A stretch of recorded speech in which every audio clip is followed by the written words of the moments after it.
Hope everyone's having a great Friday evening.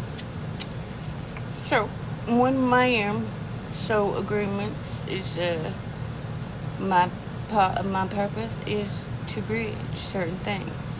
Alright, one of the biggest miscommunications is the scientific community,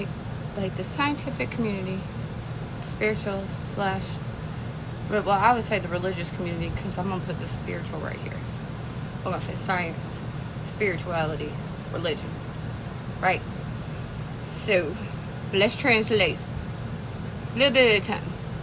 This video, specifically, let's translate exorcisms. What an exorcism might look like translated out in real time in the material world versus what they portray it to look like religiously in books or movies, right? One thing you have to do when you get rid of a demon, right?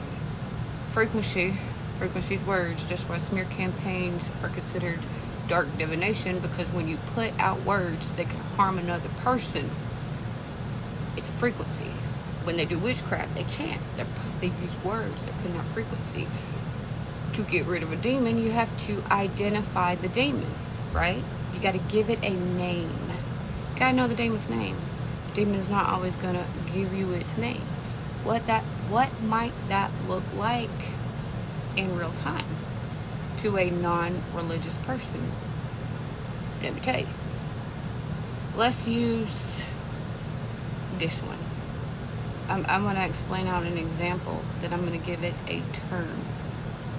So when you are in the middle of chaos, like say it's a toxic relationship or something that you want to hold on to, it feels like the entire world, like there's a tornado around you. You know what I mean? You just know that's what it feels like. You don't have a word for it. You don't have a term. These chaos energies, when we go through them, are what we consider spiritual. Spirituality considers those. That's your demons. The ones we're born with. When I say humans are born with 7 demons, we're born with 7 flaws that all of humanity is something we have to go through. It's the reason certain addictions are so predominant in certain areas over other things and so forth and so on, right?